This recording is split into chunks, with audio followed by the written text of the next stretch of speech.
Olá para você que assiste o meu vídeo, eu sou a professora Liamara Anjos, da Universidade Estadual do Tocantins, na disciplina de Melhoramento Vegetal. Então essa é a aula 1, que eu vou falar sobre a importância do melhoramento de plantas, sobre o melhoramento de plantas no Brasil e sobre os sistemas reprodutivos das espécies cultivadas. Então, o que é o melhoramento de plantas? Então, segundo Borém e Miranda, 2005, melhoramento é a ciência que visa a modificação gênica das plantas para torná-las mais úteis aos homens. Então, é uma ciência biológica e não existe métodos únicos para atingir os objetivos específicos. Então, é uma disciplina multidisciplinar.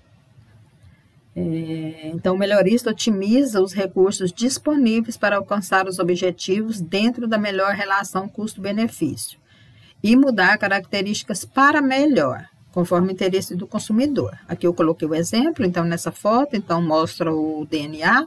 Então o melhorista vai, por exemplo, inserir o gene de resistência aqui, ou fazer cruzamento, gerar híbridos, de forma que ele vai trabalhar com diferentes metodologias para se buscar plantas de acordo com o interesse do consumidor. Aqui um exemplo de uma maçã pequena, que eles obtiveram plantas que produzem frutos maiores.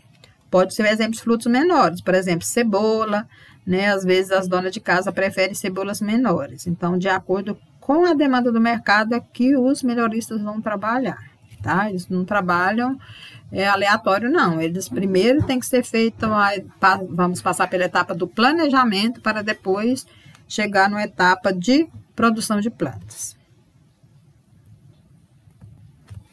Então, melhoramento de plantas. Então, o mercado atual exige melhoristas dinâmicos e com afinidade para o trabalho em equipe, com novas tecnologias nas áreas de genética molecular, genética simples, para verificar a segregação obedecendo às leis de Mendel, cultura de tecidos, bioquímica, fitopatologia, entomologia, então resistência a pragas e doenças, fitotecnia para a produção de plantas, fisiologia da planta, estatística, botânica e produção de semente.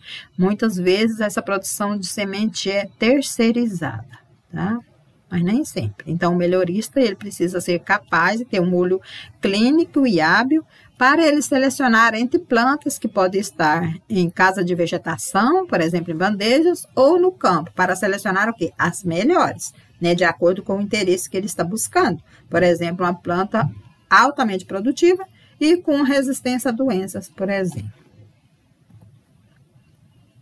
Então, aqui as disciplinas. Então, a disciplina de genética, então, conhecer os mecanismos hereditários de segregação gênica e cromossômica que permite a escolha dos métodos mais eficientes de melhoramento. Então, a estatística para a escolha das plantas superiores, as melhores plantas, as mais produtivas, as que possuem maior resistência. Então, o melhorista precisa entender como que ocorre esse processo de segregação, como que está ocorrendo essa segregação, se está obedecendo a primeira lei de Mendel, a segunda lei de Mendel, se o cruzamento dele está trabalhando com resistência vertical ou resistência horizontal. Então, na resistência vertical, ele vai inserir um gene de interesse, tá? Às vezes ele trabalha com 2 genes, mas é muito difícil, então ele tem que fazer 2 programas ao mesmo tempo. Eles faz 2 cruzamentos, insere um gene em um e um gene no outro, e no final ele cruza as 2 plantas, tá? Para que a planta consiga, tenha 2 alelos, por exemplo, de resistência, mas então é mais difícil.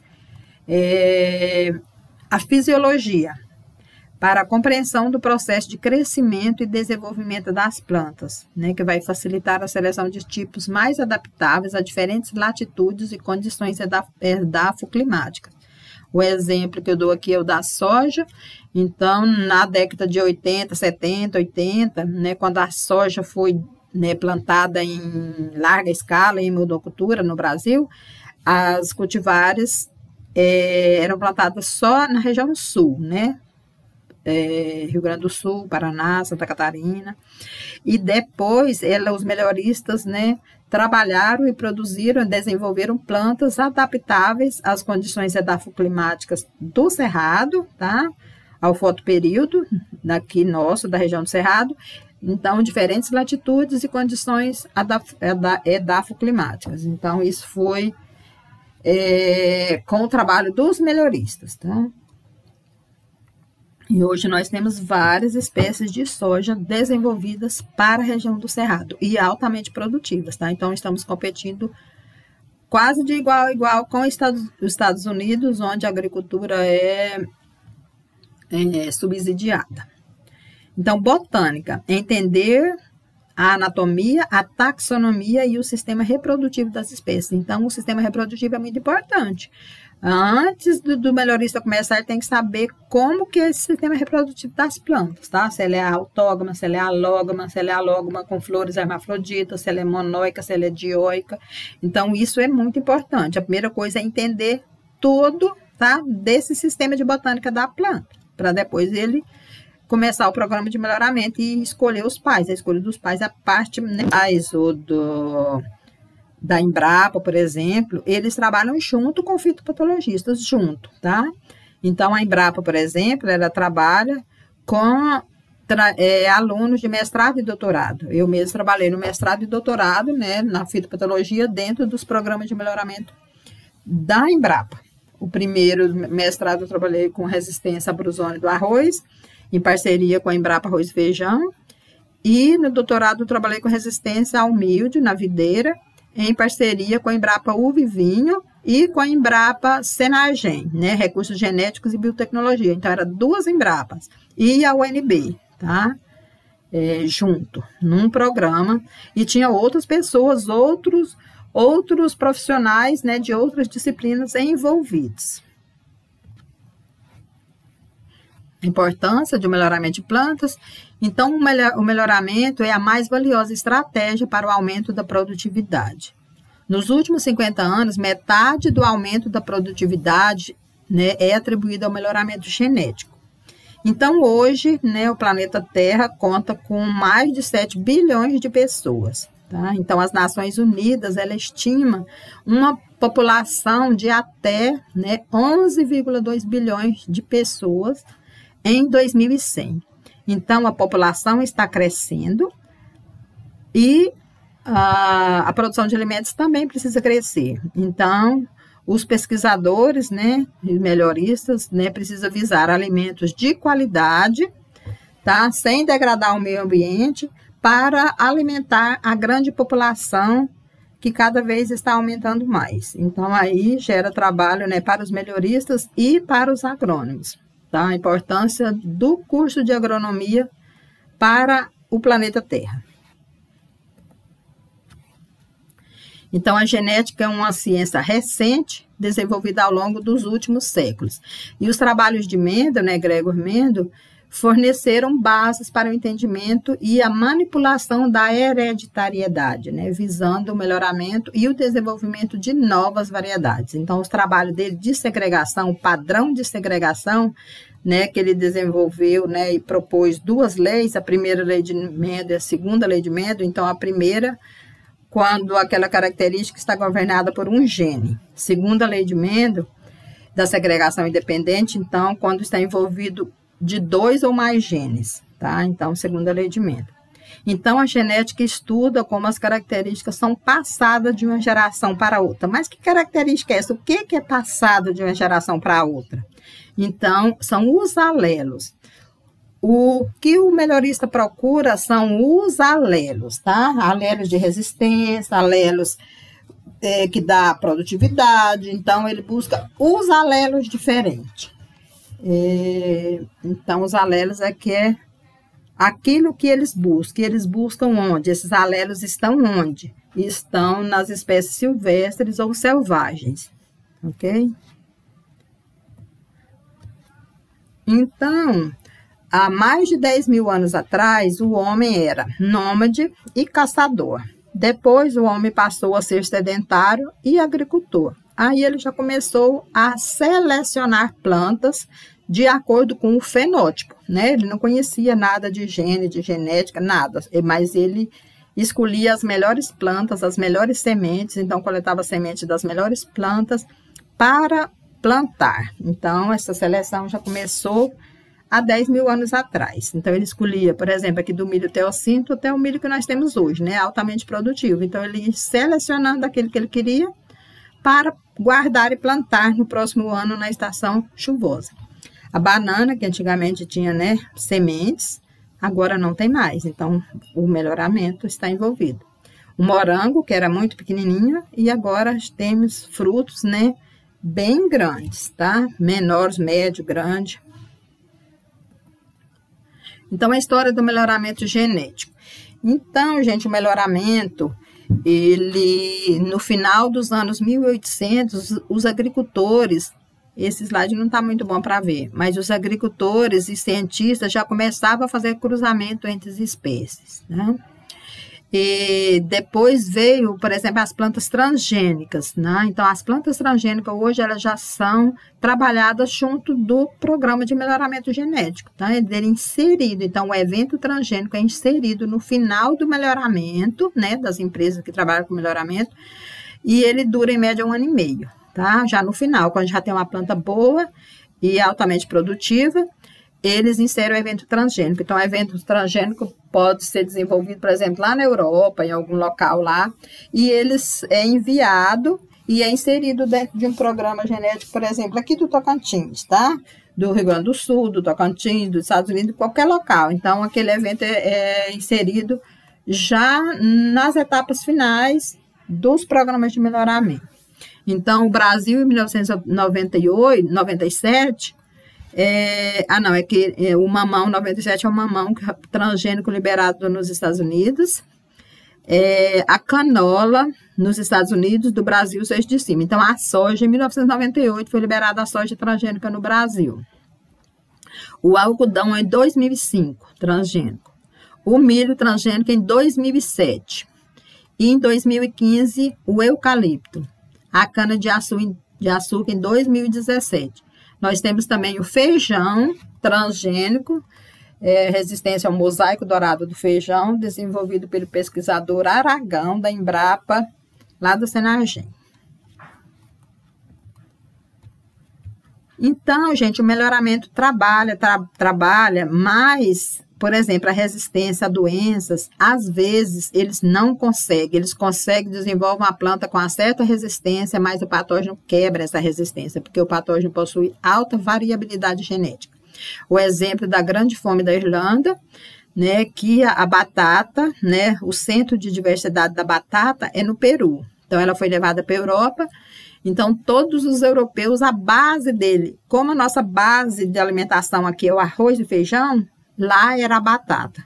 Então, a batata, ela é reproduzida de forma assexuada, né, por batatas sementes, e ela é altamente suscetível ao patógeno Phytophthora infestans.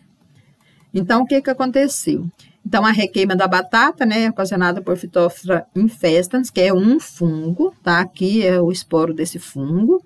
Aqui os sintomas na folha, então isso é muito rápido, tá? Ele infecta e é disseminado, né, pela água, pela chuva, pelo vento, então ele passa para outras folhas e para outras plantas e é disseminado muito rápido. Doença policíclica que causa grandes doenças na ausência de controle e com controle também. Então, eles não conseguem, tá? Eles não conseguiram plantas resistentes ainda, né? Com o melhoramento genético, tá? Então, essa doença ocasionou, por exemplo, a fome, né? A morte. A fome provocou a morte de cerca de 2 milhões de pessoas, né, na Irlanda, e mais de 1 milhão emigraram para os Estados Unidos e o Canadá.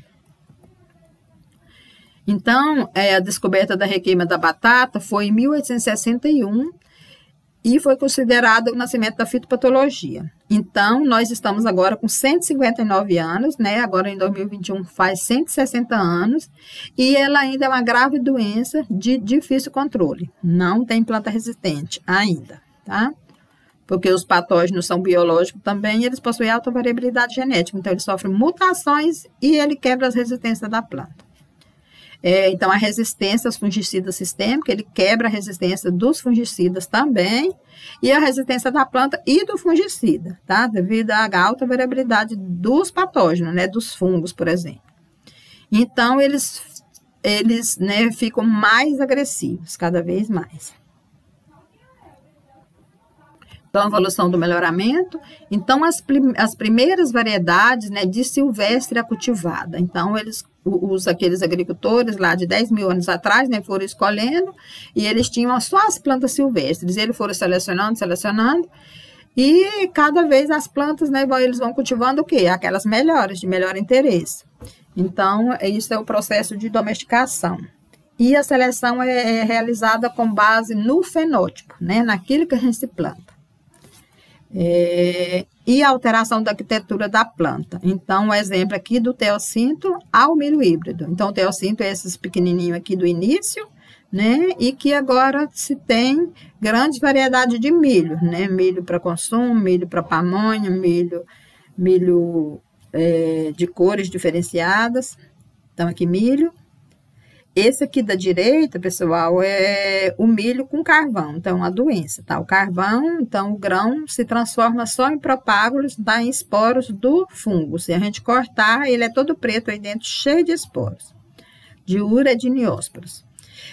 Aqui é espiga de milho, então nós temos o exemplo dessa branca aqui com os grãos branco e escuro. Então a planta do milho, ela é alógama, né, realiza polinização cruzada. Então, ela é monóica, ela tem flor masculina e a flor feminina. Então, a flor feminina é a espiga e o pendão é a parte masculina. Então, cada grão desse aqui era um cabelo da boneca de milho, que foi polinizada por pares diferentes, tá? Então, no programa de melhoramento, as plantas têm que ficar 300 metros de distância de um plantio do outro, tá? E as plantas femininas precisam ser emasculadas, ou seja, ser cortado o pendão delas. Eu vou passar vídeo para vocês sobre isso. Eu acho que na quinta aula, não lembro, mas eu já até separei esses vídeos. Então, os melhoristas buscam para desenvolver plantas resistentes ao patógeno. O que eles buscam? Eles buscam o quê? Os alelos. E esses alelos, eles buscam o quê? Nas espécies silvestres ou selvagens. Por exemplo, o milho, onde tem mais alelos, né, de plantas selvagens ou silvestres, por exemplo, de resistência, ou diferentes alelos, em aldeias indígenas. Eles conseguem pegar bastante. Isso vale para outras plantas também. E isso dentro dos vários países, tá? Então, eles ocasionam intercâmbios entre os programas de melhoramento para se fazer o intercâmbio dessas plantas ou de sementes. Então, a origem das plantas cultivadas. Então, o início, né, dos trabalhos com plantas começou com Charles Darwin, em 1866, que trabalhou com a origem das espécies. Depois veio De Candolle, 1882, que ele estudava a origem das plantas cultivadas, e ele definiu que o processo de domesticação não foi uniforme nem no espaço nem no tempo, tá? Não foi uniforme. Depois nós temos o trabalho de Vavilov, em 1920, que trabalhou com centros de origem e diversidade. Então, as coleções, né, de germoplasma, com mais de 300 mil espécies, ele montou essas coleções de germoplasma, ele fez um trabalho grandioso. A segunda aula nós vamos trabalhar sobre esse centro de origem e diversidade, tá? Então, a variabilidade genética dentro de uma dada espécie é maior em uma determinada região do globo. Então, ele definiu o centro de origem, tá? O exemplo daquela batata, tá? Então, ele definiu, né, no Chile, tinha maior quantidade de batata. Então, aqui, melhoramento clássico, diversidade genética, então, diferentes formas de batata, e a mais plantada, por exemplo, na Europa, era essa aqui, né, a nossa batatinha. Ela é muito saborosa, mas pode ficar doente, tá? Então, o patógeno Phytophthora infestans vai causar requeima nessa batata e pode ocasionar a morte de muitas plantas ou de toda a plantação, né, na ausência de controle. Então, para se trabalhar no melhoramento clássico, é realizado o cruzamento entre plantas, tá? Eles cruzam plantas, por exemplo, buscando resistência, eles vão pegar os alelos de espécies silvestres para, né, inserir alelos, por exemplo, de resistência em uma planta. Pode ser de produtividade também, aquilo que eles estejam procurando, tá? Ou inserir um alelo por exemplo, produzir uma planta com maior teor de vitamina C, por exemplo. Então, o melhorista, ele precisa ter habilidade de detectar diferenças que possam ter importância econômica, né? Ter um aguçado instinto de observação para detectar plantas atípicas em um campo e obter as sementes. Então, uma planta que produza mais, que seja resistente a doenças e pragas e que tolere condições adversas. Aqui um exemplo de uma planta, né, resistente à seca. Isso aqui é o exemplo da Bruzone no arroz. E o melhorista deve entender da teoria de flor, né, estudar a interação entre planta e o patógeno, né, teoria genagênica, entender da teoria de Van der Plaan, né, que foi o pai da epidemiologia, que estudou a resistência vertical e a resistência horizontal, né, para designar dois tipos de interação entre plantas e patógenos. Então, a resistência vertical é aquela governada por um gene, né, de grande efeito. E a resistência horizontal é aquela governada por vários genes de pequeno efeito. Então, toda planta possui resistência horizontal, tá? Governada por vários genes. E o melhorista precisa entender de engenharia genética e biotecnologia. Isso aqui, os trabalhos que eu passei para vocês, tem muito a ver com esses temas aqui, tá? De tecnologia de DNA recombinante, sequenciamento de genomas, criação de transgênicos, né? Eu passei alguns temas relacionados a transgênicos, mapeamento genético, mapeamento de genes de resistência, mapeamento de QTLs, que são os locos de características quantitativas, tá? Então, o caráter quantitativo é governado, né, por muitos genes, que vai obedecer a segunda lei de Mendel, né? A microscopia eletrônica também é uma ferramenta muito, né, poderosa para os melhoristas, para que eles entendam todos os processos das plantas.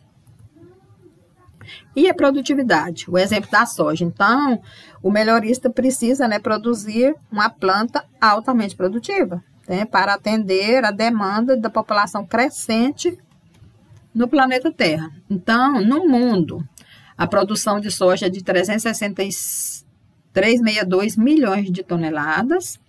Nos Estados Unidos, a produção é de 123,6 milhões de toneladas. O Brasil está logo abaixo, 114,8 milhões de toneladas, tá? A produtividade dos Estados Unidos, 3,4, né? Quase 3,5. Do Brasil, 3,2. Então, o Brasil, aqui nos Estados Unidos, a soja é subsidiada. O Brasil não é subsidiada e os produtores, né, produzem com alta tecnologia. Então, o Brasil está ótimo para produzir soja. Principalmente nessa soja, eles plantam soja transgênica e ela é exportada, tá? Os 3 estados mais produtores de soja é o Mato Grosso, Paraná e Rio Grande do Sul. O Mato Grosso, a produtividade dele está quase igual a dos Estados Unidos, tá? Eles produzem com alta produtividade. Então, produtividade é produzir mais numa mesma área.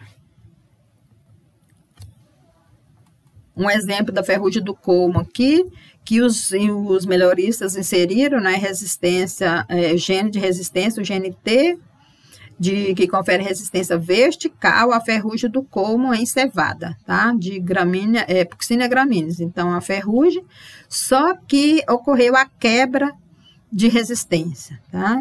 E a ferrugem é a principal doença aí da cevada, só que devido à variabilidade do patógeno, a resistência pode ser quebrada em até 3 anos. Então, pessoal, os melhoristas, às vezes, eles passam 10 anos desenvolvendo uma cultivar. Quando eles lançam no mercado, o patógeno vem e quebra a resistência daquela planta, tá? Tem um exemplo do arroz, do pesquisador Paulo Ideu, da Embrapa Arroz e Feijão.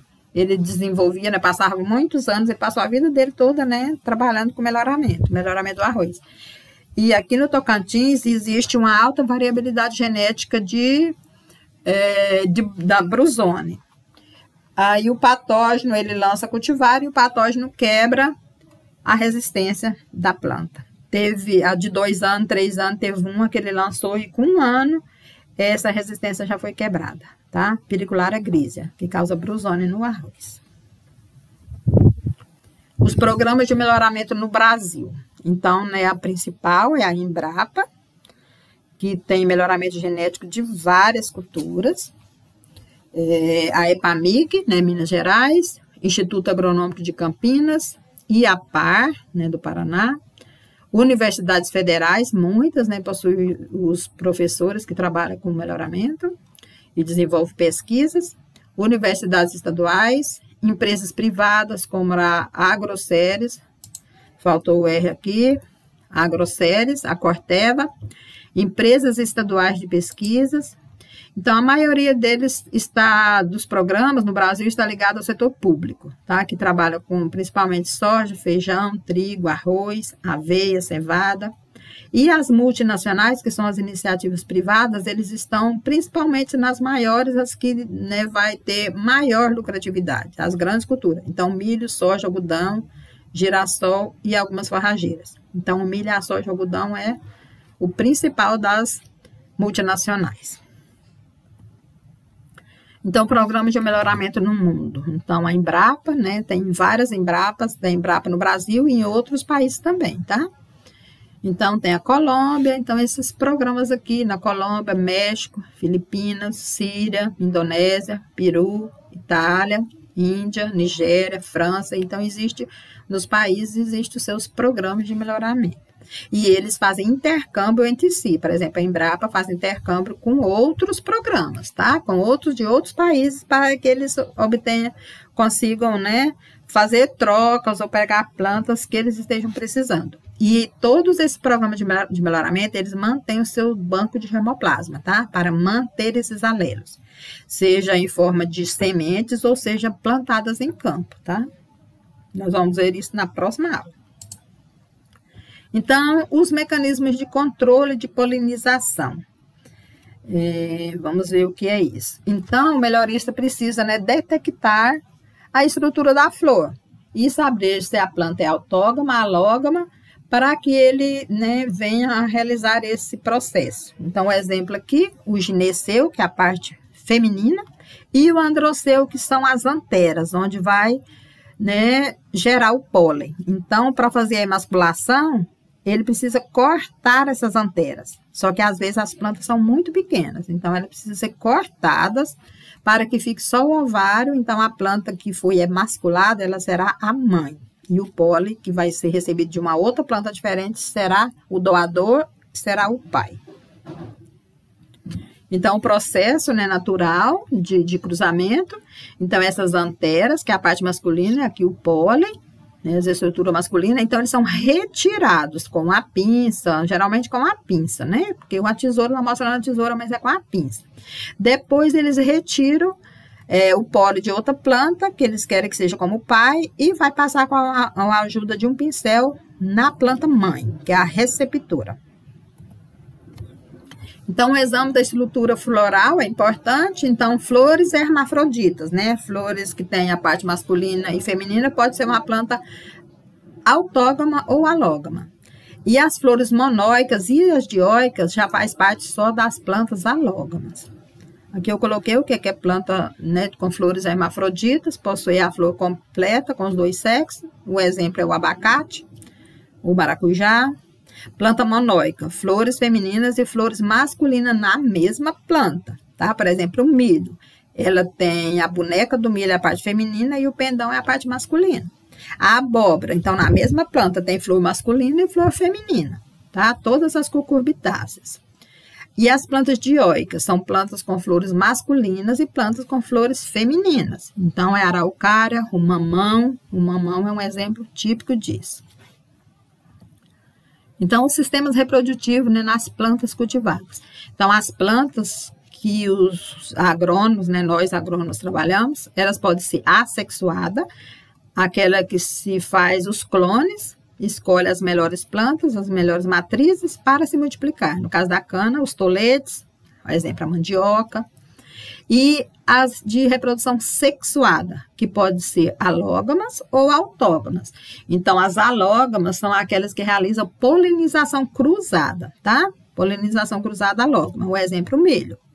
E as autógamas são as plantas que realizam autofecundação, tá? Ela é uma de flor completa e ela realiza a autofecundação. Geralmente, ou muitas possuem cleistogamia, então a flor é fecundada antes da abertura da flor. Então, sistemas reprodutivos. Então, na natureza, as espécies vegetais podem se reproduzir assexuadamente ou sexuadamente. Então, na fase sexuada, elas podem ser autógamas, ou seja, praticam autofecundação natural, ou alógamas, praticam o cruzamento natural, tá? Então, ela é cruzada pelo vento, né, que leva o pólen, ou pelos insetos. Então, ela realiza a fecundação cruzada. Então, é reprodução sexuada. Plantas autógamas, por exemplo, arroz, algodão, café, feijão, soja. Isso aqui é um exemplo de uma folha de soja, que os melhoristas precisam fazer o cruzamento antes da flor abrir. Então, ela é bem pequenininha, ele precisa abrir e retirar o pólen, né, a parte masculina. Então, aqui, ó, soja, trigo, tomate. E as alógamas, exemplo, milho, abóbora, melancia, melão. Então, todas as cucurbitáceas vão entrar aqui. A uva, o repolho. Eu coloquei o exemplo, né, no pé de milho. Então, parte masculina, parte feminina. Então, vamos falar só das plantas autógamas agora. Então, esse sistema reprodutivo, então, são plantas que realizam a autofecundação natural, né, acima de 95%, mas pode ocorrer nas plantas autógamas a fecundação cruzada por insetos ou por vento, tá? Pode ocorrer uma taxa, eu vou mostrar o exemplo disso. Então, pode ocorrer uma baixa taxa de fecundação cruzada, né, de que vai variar em torno de 1 a 5%, né, por insetos ou pelo vento. Então, as plantas autógamas, né, que realizam a autofecundação, a característica delas é que elas é a homozigose. Então, são linhas puras. Então, lembra do azão cruzada com azim? Então, homozigose. Então, a planta com homozigose, né, a planta homozigota dominante cruzada com homozigota recessiva, tá? Então, exemplo é o arroz, cevada, feijão, fumo, soja. Tá? Então, na soja, eles utilizam o cruzamento de um homozigoto dominante, flor roxa, com um homozigoto recessivo, flor branca. Então, essa cor da flor é uma característica qualitativa que vai facilitar o melhorista com as plantas lá no campo, tá? Para ele analisar a segregação. Então, o mecanismo que favorece a autofecundação é a cleistogamia. Então, a cleistogamia é onde ocorre a polinização antes da abertura do botão floral. Então, ocorre em soja, em feijão, em tomate. Então, a planta é fecundada antes da abertura da flor. Então, plantas autógamas, essa é a sua importância, né? Entre esses autógamas está, né, a homozigose. Então, eles fazem o cruzamento, né, de plantas, uma azão com azim, vão criar o que? Um híbrido. Só que ele vai segregar. E ela vai fazer autofecundação. Ele só vai fazer o cruzamento uma vez. Vai plantar, aí vai colher semente do F1, vai plantar, do F2 vai plantar, e ele vai observando. Quando ela chega em F6, F7, ela está com quase 100% de homozigose. Para o azão ou para o azim, ok? E como ele colocou o marcador da cor da flor, ele vai saber se ele é azim ou azão, pela cor da flor. Então, aqui é exemplo, né, de plantas autógamas de interesse econômico. Então, cereais, cevada, trigo, aveia, arroz, frutíferas, abricó, nectarina, pêssego, damasco, leguminosas, grão de bico, feijão, soja, ervilha, né, as ervilhas lá de Mendel, que Mendel trabalhava, que produz uma grande quantidade de sementes e possui o círculo curto. Plantas autógamas. Então, a população de plantas autógamas é constituída de uma mistura de genótipos homozigotos. Então, em homozigose. Elas realizam a autofecundação, então ela vai chegar em homozigose, permanecer em homozigose. Então, o que os melhoristas buscam é a homozigose de uma planta, né, altamente produtiva. Então, a variedade genética é ocasionada por a presença de diferentes genótipos, ou seja, dos alelos. Então, se tem diferentes alelos, vai ter variabilidade genética. Então, essa variabilidade é obtida através, né, do cruzamento, né, de plantas para se inserir alelos, através de mutações, que podem ser naturais ou induzidas, essas mutações, ou cruzamentos naturais com plantas de diferentes genótipos. Aqui o exemplo do milho, né, diferentes genótipos, então cada um desses vai possuir alelos diferentes. Aqui soja, né, alelos sementes de soja selvagem, então vai ter, eles vão buscar os diferentes alelos aí nessas espécies selvagens. Então, o que é a cleistogamia? Né? Mecanismo que permite a autofecundação antes de ocorrer a abertura da flor. Então, exemplo, em soja, em feijão, em tomate, isso ocorre. Então, aqui, uma flor, que ela tem um formato de cone, que eu vou mostrar no próximo slide. Então, a parte masculina em cima, que vai liberar o pólen diretamente no gineceu, né? Na parte feminina. Então, vai fecundar e vai formar um zigoto.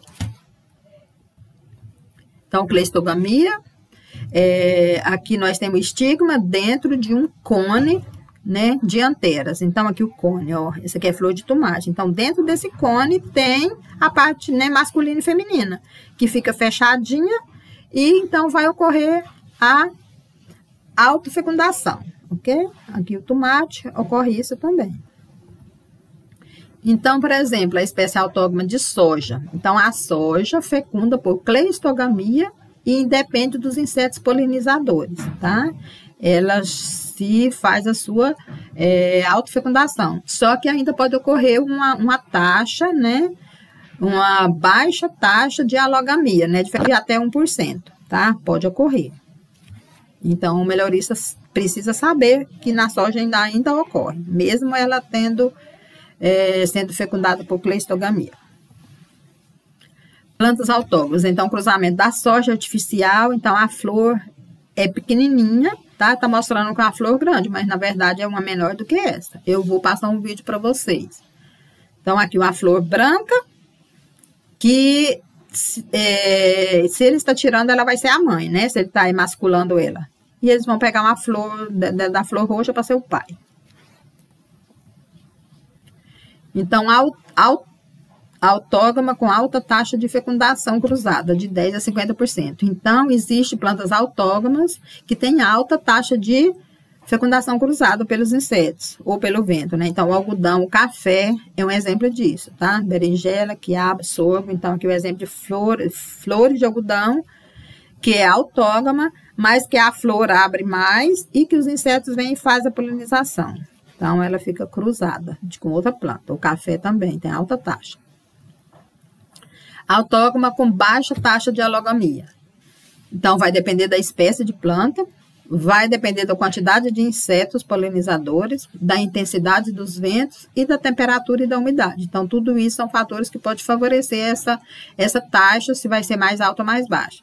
Então, a alface, ela pode ser até 6%. Feijão, fumo e trigo até 4%, soja, né, até 1%, tomate até 5%, tá? De polinização cruzada. Aqui outra foto, né, da soja com a flor pequenininha e com a pinça para fazer a emasculação. Então, espécies autógonas realizam a fecundação, autofecundação natural. Então, o que acontece? Quando eles fazem a polinização, né, o cruzamento, eles vão gerar um híbrido, né?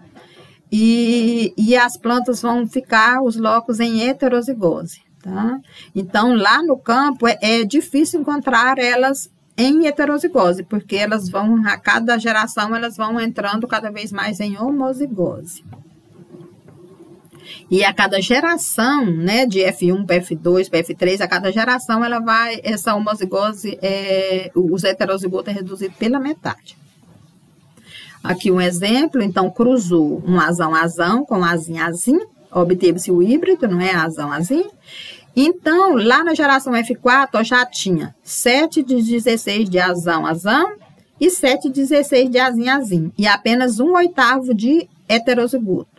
Então, na sexta geração, ele já está com 98,4 de homozigotos. tá? Então, vai caindo. Lá na 7ª, 8ª, dependendo se os alelos são muito diferentes, tá? Se eles pegam a base genética larga, se é larga ou se é estreita, nós vamos ver isso na próxima aula. Então, as plantas alógamas, tá? Aquelas que realizam a reprodução sexuada. Então, como que isso ocorre? O sistema reprodutivo, então, plantas alógamas ocorrem de 3 formas, tá? Então, elas realizam a polinização cruzada, então, acima de 95%. E a característica das plantas alógamas é a heterozigose. Então, eles cruzam 2 plantas e eles querem o quê? A heterozigose, tá? A heterozigose e o vigor híbrido. Então, a heterose. Então, a heterose é o vigor híbrido. Eles cruzam 2 linhagens de milho, por exemplo, pequenininha, mais raquíticazinha, mas que tem um alto potencial e que tem os alelos bons. Então, quando cruza, ele vai dar uma planta de milho, né, híbrido simples, altamente produtivo. Então, ele pode sofrer heterose, que é o vigor híbrido, ou a endogamia, que é a perda do vigor, né? Nos indivíduos aparentados, tá? Então, pode sofrer esses 2 processos. Nós vamos ver mais à frente depois isso também, a fundo. Então, as plantas autógamas são divididas em 3 grupos. O grupo das plantas com flores hermafroditas, né? Flores completas. O exemplo é o abacate. Plantas monóicas, né, que são as flores unissexuais. Então, tem plantas com flores feminina e masculina na mesma planta. Então, são o milho, né, e as cucurbitáceas, que eu já dei exemplo. Plantas dioicas são plantas que possuem plantas com flor masculina e planta com flor feminina, né, plantas separadas. O exemplo é o mamão. Então, plantas hermafroditas, tá? Das alógamas. Então, aqui o maracujá, que precisa do mangangava, tá? O pólen fica bem em cima e precisa que os insetos venham a fazer a polinização, para que seja fecundado. O abacate, então, tem plantas de flor hermafrodita, só que ocorre a protogenia. Então, o gineceu, que é a parte feminina, ela fica receptiva antes da deiscência do pólen, tá? Então, precisa de 2 plantas diferentes para que ocorra essa polinização. Se tiver só um pé de abacate, ele não vai produzir. Precisa ter nos vizinhos, ter outros pés de abacate e que tenha a presença dos insetos para fazer essa polinização. Então, plantas monóicas de milho. Então, aqui, ó, a parte feminina é a boneca com o cabelo de milho já receptivo, né, para receber o pólen. Tá? Então, o pólen vai polinizar essa planta ou outras plantas, tá? Porque o vento vai levar, ele produz uma grande quantidade de pólen, ele é mais alto, ele vai cair nos cabelos de milho e vai fazer a polinização. Então, para se fazer o cruzamento, eu vou mostrar vídeos também, fazendo o cruzamento de milho, retirado, né, masculado, é retirado todo o pendão das plantas femininas, antes de ter pólen, logo no início, eles já cortam eles, tá? Para deixar só as bonecas. E eles devem ser plantados na distância de 300 metros de um experimento do outro, tá? E precisa, né, coincidir a floração, elas precisam ter o mesmo ciclo, tá? Se for precoce, se for longo, precisa ter o mesmo ciclo para que coincida a polinização. E eles vão trabalhar o quê? Com a heterose, né? Que é o desejável, que é o vigor híbrido, o vigor do híbrido. Então, outro é plantas monóicas de cucurbitáceas. Então, são plantas que possuem flores femininas e flores masculinas na mesma planta, mas é flor separada. Então, aqui um exemplo, flor feminina da abóbora. Então, aqui, ó, abóbora, que vai ser redondinha, flor feminina, e aqui a flor masculina. É preciso que os insetos venham fazer a polinização de uma com a outra, precisa dos insetos. A melancia, então, a melancia pequenininha na flor feminina, e aqui a flor masculina, né? Não tem o ovário na flor masculina. Então, todas as cucurbitáceas, tá? Plantas dioicas, que são os sexos separados em plantas com flor masculina e plantas com flor feminina. O exemplo é o mamão. Então, o mamão com flor masculina, que ele vai formar aquele, tipo um cacho, né, que vai cair e não vai produzir, porque as flores são masculinas. Pode ter flor hermafrodita também. E plantas com flores femininas, então ela é mais gordinha, diferente, tá vendo? Então, ela precisa ser polinizada também. Então, aqui o carica papaya, que é o mamão, só de flor masculina. Olha aí que bonito, né? É bonito, só que não vai produzir o mamão. Mas as plantas, geralmente as pessoas, né, arrancam ela e plantam outro, porque ela não vai produzir. Então, o sistema reprodutivo, não espécies alógamas, que vai ter até 95% de fecundação cruzada, né, menor de 95%, e as autógamas pode ocorrer ainda até mais ou menos 5% de fecundação cruzada. Então, o milho, o que acontece com o milho? Nas plantas autógamas ocorre a possibilidade de usar a semente própria, ou seja, porque elas não entram em homozigose, então o produtor pode plantar, por exemplo, semente de tomate, semente de menos a soja, né, que está transgênico, que precisa comprar, porque eles colocam para ela não reproduzir. Então, a soja, o feijão, a semente do feijão, o produtor não precisa comprar, tá? Ele pega as melhores sementes e guarda para plantar no próximo ano. As alógamas não, porque explora a heterose, então ela vai segregar. Então, se a gente comprar um milho híbrido altamente, né, produtivo, no primeiro ano ele vai produzir muito. Mas se o produtor pegar a semente dele e guardar, no segundo ano vai produzir mais ou menos, no terceiro já não vai produzir praticamente nada, porque vai estar segregando, tá? Então, é cruzado uma linha A com a linha B e vai se obter um híbrido simples, tá? Tem o híbrido duplo também, que depois eu vou falar para vocês como ele é desenvolvido. Heterose ou vigor híbrido, então a heterose, né, que se busca esse vigor do híbrido, né, cruzando essas duas linhagens A e B. Então, um exemplo de uma linhagem A, né, pequena, a planta pequena, de porte pequeno, mais raquíticazinha, mas quando se cruza vai ter esse vigor do híbrido, ela vai ser altamente produtiva. Outro exemplo de planta alógama, a videira.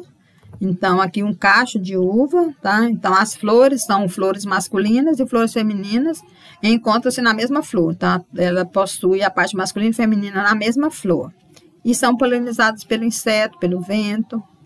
E ocorre, né, no programa de melhoramento, é feita a emasculação das inflorescências antes da abertura da flor. Eu já participei e vi e entendi direitinho. Então, antes, né, dela abrir, aqui ela já está bem... já aberta, já ocorreu até a polinização, já até caiu, né, a parte do pólen.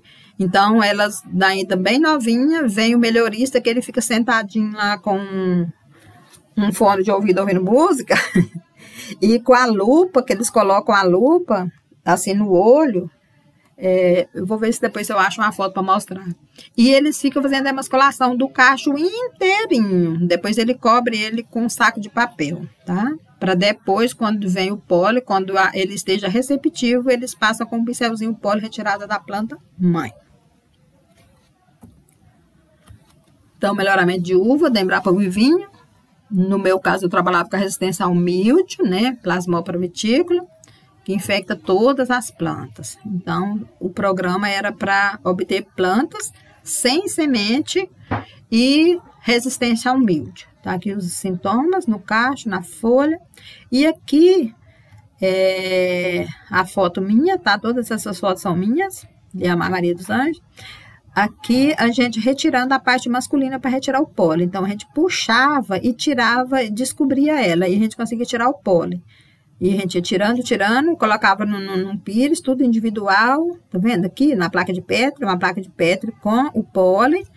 A gente deixava secar a sombra e depois a gente guardava, né, num vidros identificados, para saber quem era o pai, que esse pólen vai servir de pai para outra planta, que será polinizado com o pincel. Então, um processo demorado que durava mais de uma semana, esse processo aí. Várias pessoas trabalhando para fazer o cruzamento, tá? Então, movimentar os melhoristas, juntavam com os técnicos e alunos, estagiários, todo mundo trabalhando só nesse serviço de fazer os cruzamentos. Então, cruzamento artificial. Então, aqui o técnico retirando lá no campo. Ele ficava retirando toda a parte masculina, deixando só a parte feminina, tá? Tirava tudo. Aqui, isso aqui é a pesquisadora lá da Embrapa Vivinho, a Patrícia. Ela é a chefe lá do melhoramento genético da Embrapa Vivinho, gente. Então, retirando. Então, todo mundo, eram umas 6 pessoas, tinha uma mesa enorme que a gente ficava retirando, tá? Então, retirando o pólen. Aqui a gente estava abrindo para tirar o pólen. Essas fotos de cima estava tirando o pólen para deixar a parte feminina para servir de mãe. Esses aqui de baixo, o pólen servir, né, de pai. Então, aqui, depois que as plantas estavam receptivas lá no campo,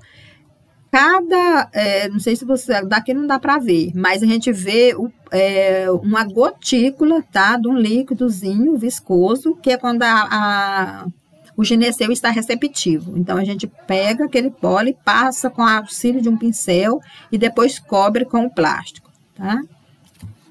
Para até ele crescer e depois ele ser coletado. E aí, o final do processo, quando ela já tem, eles não esperam o amadurecimento, eles coletam o cacho e leva e faz cultura de tecidos para originar uma planta. Então, com isso, eles vão agilizar o processo. Então, ele é crescido, eles retiram a semente e cresce ela em cultura de tecido. Então, reprodução assexuada, tá? O último processo de reprodução assexuada. Então, é o processo que ocorre por intermédio de bulbos, de ramos, de tubérculos, rizomas, né? Ou folhas, caules, ou também por cultura de tecidos. Então, nesse processo assexuado, eles vão gerar clones. Então, ele é realizado, por exemplo, em cana-de-açúcar, mandioca, batata, em citros, por apomixia. Vou explicar o que é apomixia. Né? Plantas ornamentais, muitas delas são reproduzidas de forma sexuada, né? Que nem então, aqui não vai melhoramento. Plantas sexuadas, ornamentais, aqui não gera melhoramento. Mas muitas de grande interesse, por exemplo, a cana-de-açúcar, é feito o melhoramento genético, tá? A batata, a mandioca, os citros, é feito o melhoramento. Essas duas de baixo aqui, não. Plantas ornamentais, sim, algumas sim, né? Por exemplo, a orquídea, que possui alto valor, né, comercial. Então, é feito melhoramento também, tá? Então, reprodução assexuada, o exemplo aqui, né? Então, ele é feito principalmente em espécies de ciclo longo e plantas perenes. Então, faz o melhoramento, por exemplo, fruteiras. Espécies de ciclo curto também, como batata, cana-de-açúcar, mandioca, morango. Então, o que se busca aqui é o alto grau de heterozigose, tá? Para que ela esteja o vigor. E aí, quando eles conseguem uma planta boa, com alto grau de heterozigose, eles vão reproduzi-la por estaquia, ou por aqui, né, a semente, batata semente, a cana, né, pelos toletes, e aqui as mudas de mandioca, tá? Que é reproduzida assim. Então, essa reprodução vegetativa ou assexuada, ela não é realizada meiose, né? Sem meiose, sem fertilização e sem recombinação, tá? E as formas dessa reprodução pode ser naturais ou artificiais. Então, naturais através de rizomas, estolões, bulbos, tubérculos, ou artificiais, né, que é feita através de estaquia, enxertia, mergulhia, porquia, ou cultura in vitro. Então, são artificiais. Aqui é o exemplo do alho, tá, que eles pegam para fazer essa reprodução. Então, reprodução assexuada, no caso de haver propagação sexuada, eles vão gerar uma variabilidade, né? Se eles cruzar, vai gerar variabilidade. Aí eles vão fazer a seleção, né, dos melhores indivíduos. Vão selecionar os indivíduos superiores. Aí depois eles vão fazer a multiplicação vegetativa, né? Multiplicar por mudas. E depois fazer os ensaios com repetição e a multiplicação e a distribuição. Então, é o processo, né, mais rápido, tá? O exemplo da reprodução assexuada, que o morango, então ele produz os estolões, esses estolões possuem raízes, que eles são cortados e plantados. Aqui, ó, o exemplo do estolão, né, e a foto do fruto do morango. Então, a apomixia. A apomixia, né, é desejada em algumas culturas, então ocorre onde os grãos de pólen formam no interior das anteras, tá? Sem ocorrer a fecundação. Então, não ocorre fecundação. Então, o saco embrionário desenvolve-se sem meiose, então, né, os sacos polínicos. Então, aqui os sacos polínicos, exemplo aqui e aqui, tá? Então, não ocorre a fecundação.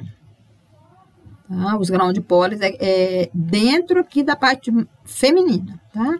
E depois ocorre o abortamento desse saco embrionário, depois ele aborta e fica sem semente. Então, é o caso da uva sem semente, ocorre isso aqui, tá?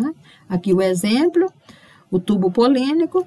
Então, depois ocorre esse abortamento do saco embrionário e fica um fruto sem semente. Isso ocorre com a uva, com a banana, com os citros, com orquídeas. Então, vai gerar os frutos partenocárpicos, né, sem fecundação. Então, isso acontece com as melancias que a gente encontra, que foram, né, desenvolvidas, então, sem semente. Os citros, né, citros sem semente, a gente encontra o limão sem semente, laranja sem semente, tá? Mamão, às vezes a gente encontra alguma sementinha, mas muito pouca.